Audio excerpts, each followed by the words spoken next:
Hi, everyone. It's Jack. And today we're going to be talking about self-improvement. I'm Elena, and it's great to be here. You know, we always hear that we should be working on ourselves, um, getting better, achieving more. But is that idea always a good thing? Well, we often feel pressure to do more and be more Yeah. and have more. And sometimes that pressure can be, not so good for us. Yeah, some people say that this focus on self-improvement can lead to burnout Oh, and wow. even depression. That's so interesting because you think self-improvement would make you feel better, not worse. Right, but if you're never good enough, you can't relax Hmm. and you can't feel content. You're always chasing that next goal, the next achievement. Yes, and there's this idea that we're all just individuals striving to reach our personal goals. And that can make us feel isolated, Right. like we're alone. Yeah, we forget that we are connected to other people. We forget that we're part of a community. Exactly. One expert calls this compulsive striving. We become obsessed with improving ourselves and we forget to enjoy life. Yeah, we forget to connect with other people. Mm-hmm. It's almost like we become our own bosses, Right. and we use apps and fitness trackers to measure our progress. Yeah, we're constantly monitoring ourselves. We're always trying to optimize our life. This is called technologies of the self. That's a very interesting idea. Yeah, it's the idea that we are voluntarily controlling ourselves. It's like we've internalized all these expectations from society. Yes, we feel like we need to be successful, we need to be fit, Yeah. we need to be I attractive. think they have it all. And if we're not those things, we feel like we're failing. And all of that pressure can be so damaging. So how can we find a balance between self-improvement and self-acceptance? That is a great question. One important thing is to focus on intrinsic motivation. What does that mean?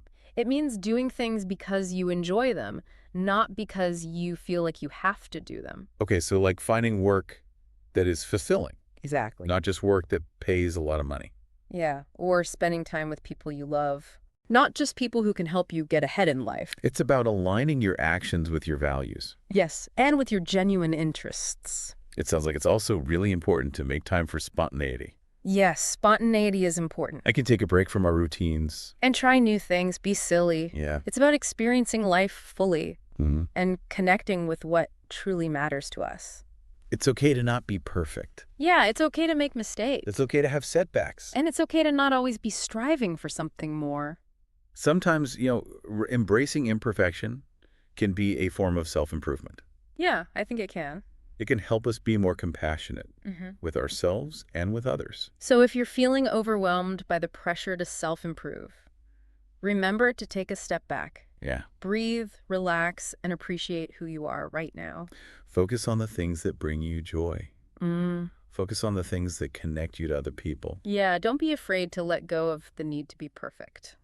I think it's in those moments of letting go that we often find our true selves. Yeah, it's in those moments that we can truly connect with life and experience its richness.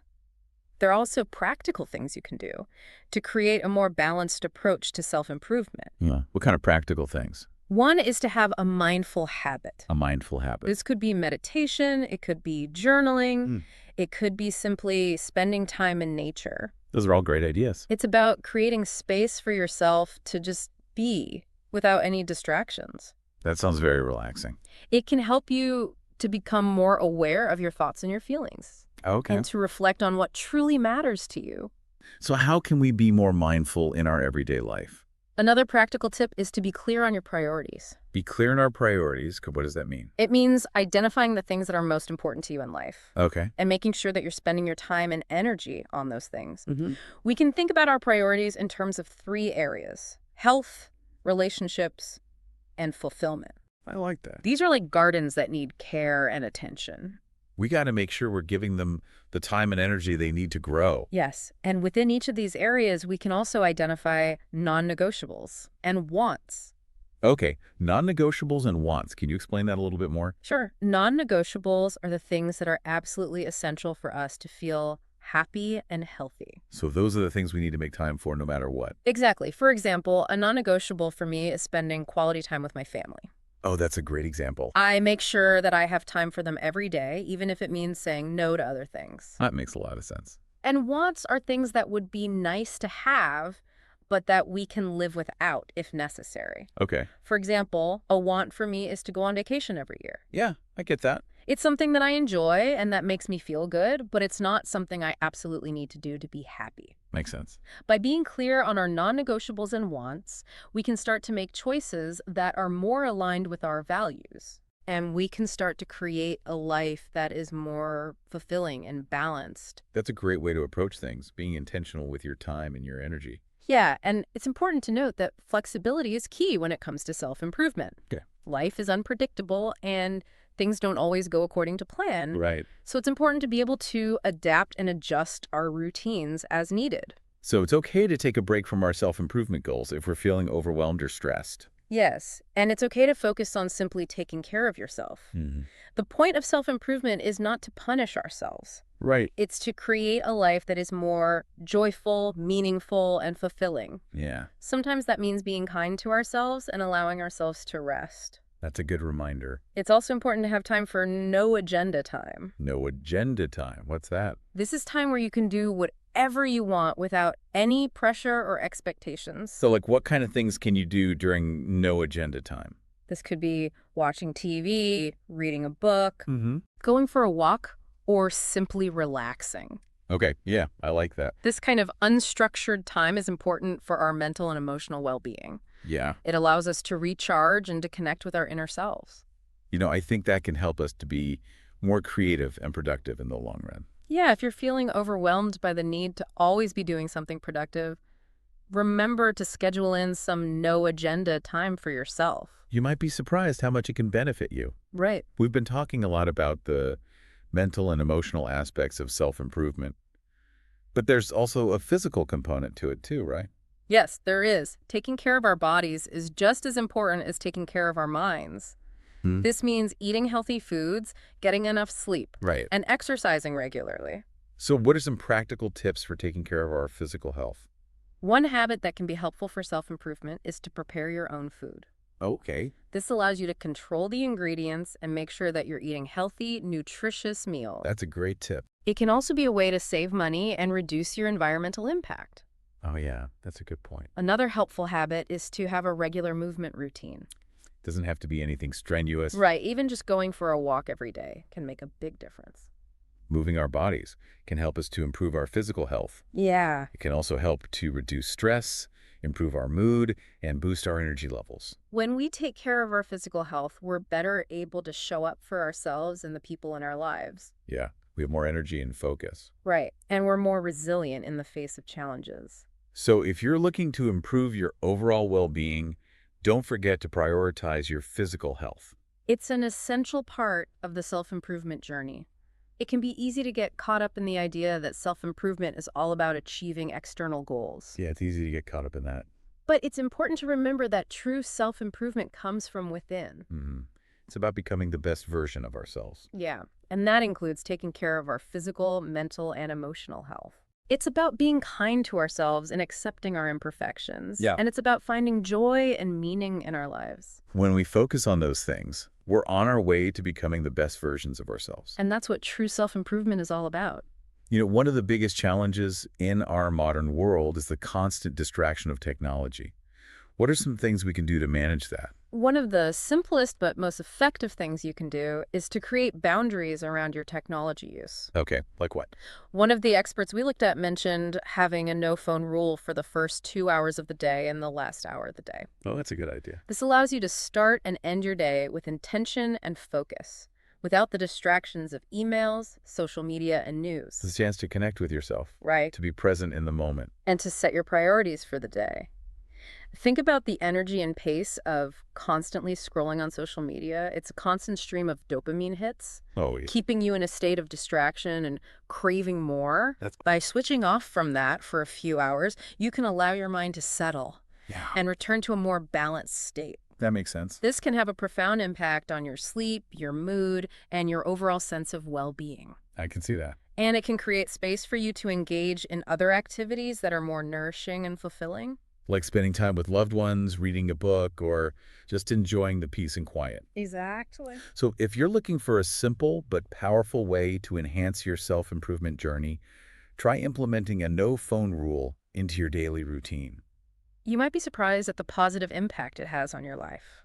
Another aspect of self-improvement that can sometimes be overlooked is the importance of being organized. It's not just about having a tidy desk or a color-coded calendar. Right? It's about having systems in place that support your goals Hmm. and help you manage your time and energy effectively. If your mind is cluttered and disorganized, it can be hard to focus on your priorities. Exactly. And to make progress toward your goals. It's like trying to run a marathon while carrying a heavy backpack. You might eventually get there, but it's going to be a lot harder and more exhausting. Yeah, I can see that. Having a system for organizing your tasks, your schedule, and your information can free up mental space Okay, and allow you to be more efficient and productive. that makes sense. It can also reduce stress and overwhelm, Hmm. creating a sense of calm and control in your life. So how do you stay organized? The key is to find a system that suits your personality and your needs, and to stick with it. Yeah. Some people prefer to use physical planners and to-do lists, Right. while others prefer digital tools and apps. I like digital tools. There are also various productivity methods, Mhm. such as the Pomodoro technique or the getting things done method. The expert we listen to uses a combination of digital and analog tools. Oh, what does that look like?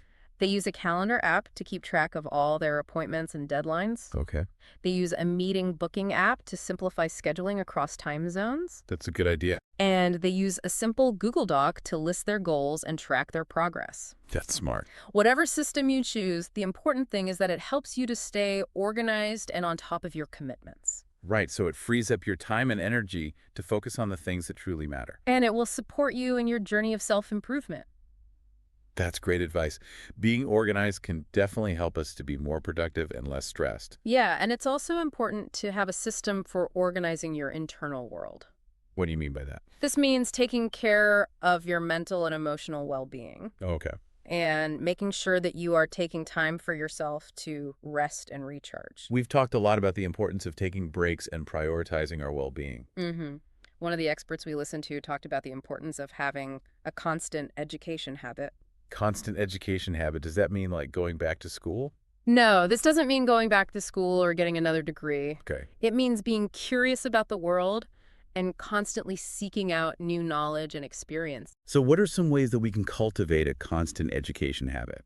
This could involve reading books, listening to podcasts, Yeah. taking online courses, or simply having conversations with people who have different perspectives than your own. I like that. It's about staying curious and open to learning new things. The key is to stay engaged with the world and to never stop learning.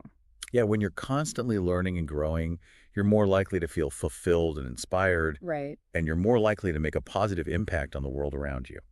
Another habit that can be helpful for self-improvement is to practice gratitude. Practice gratitude. What does that mean? This means taking time each day to appreciate the good things in your life. Even the small things. Even the small things, like a sunny day or a warm cup of coffee. Oh, yeah. When you focus on the positive, you're less likely to dwell on the negative, and you're more likely to feel happy and content. Gratitude can also help you to build stronger relationships. As you become more aware of the good things that other people do for you, you're more likely to express your appreciation to them. Right. And this can lead to deeper and more meaningful connections. So if you're looking for a simple but powerful way to improve your life, start by practicing gratitude each day. You might be surprised at how much of a difference it makes. One of the most challenging aspects of self-improvement is learning to let go of perfectionism. We live in a culture that values achievement and success. Yeah. And it's easy to get caught up in the idea that we need to be perfect in order to be worthy of love and acceptance. I think we all struggle with that. But the truth is that nobody is perfect. That's right. And striving for perfection is not only unrealistic, but it can also be incredibly damaging to our mental and emotional health. It can be really hard on us. When we set unrealistic standards for ourselves, we're setting ourselves up for disappointment. Yeah, and we're more likely to feel like failures. Perfectionism can also lead to procrastination, as we're afraid to start something unless we know we can do it perfectly. That's so true. And it can prevent us from taking risks, as we're afraid of making mistakes. So how can we overcome perfectionism? The key is to learn to embrace imperfection. Embrace imperfection. Yeah, to accept that mistakes are a part of life, and to focus on progress, not perfection. When you let go of the need to be perfect, you're freeing yourself up to be more creative, to take more risks, and to enjoy the journey, not just the destination. Right. That's a really important point. It's about embracing the process and learning from our mistakes.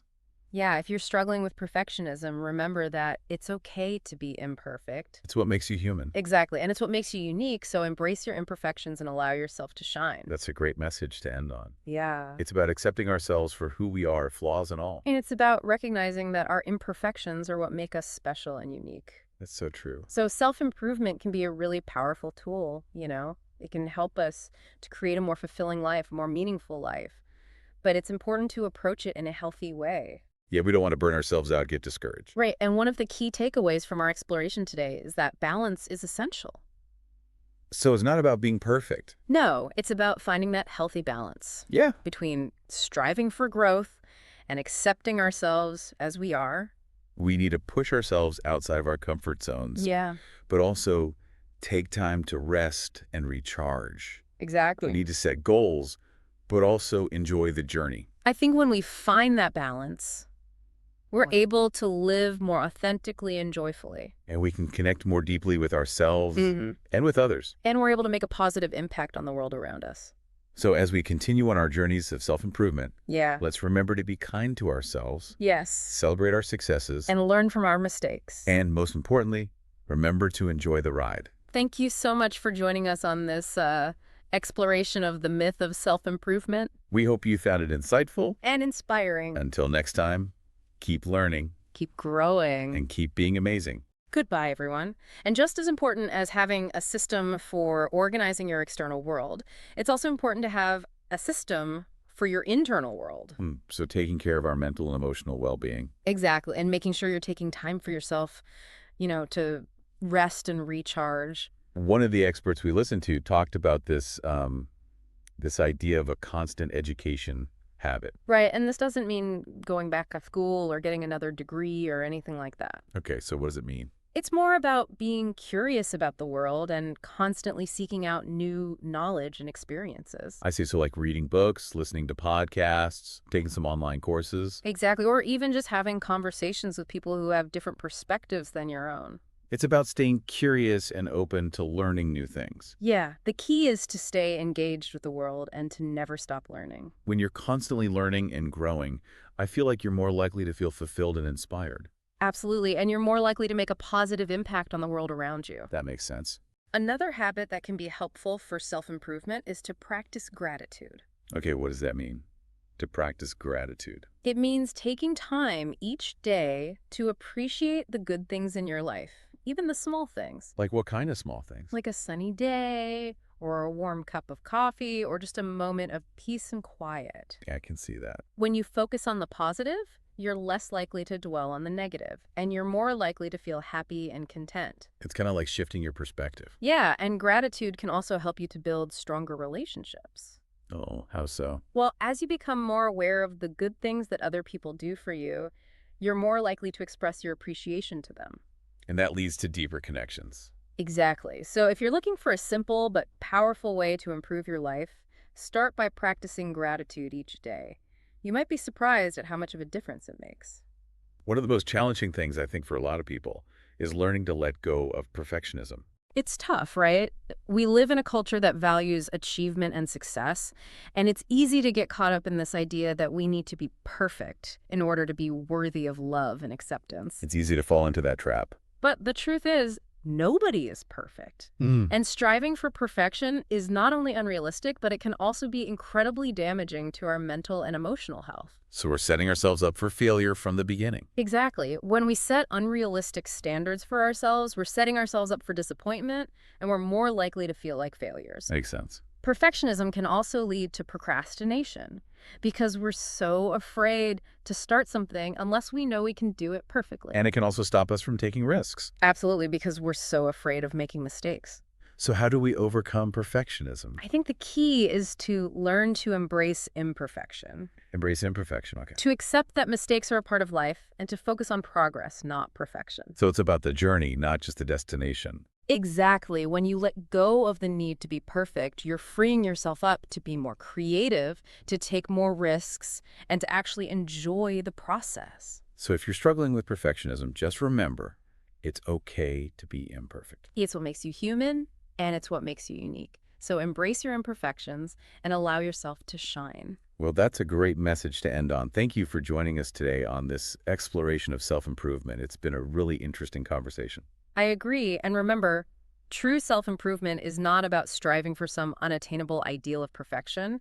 It's about embracing the journey of growth, learning, and becoming the best version of yourself while also accepting and celebrating who you are right now. That's a great reminder for all of us. Until next time, keep learning, keep growing, and keep being amazing.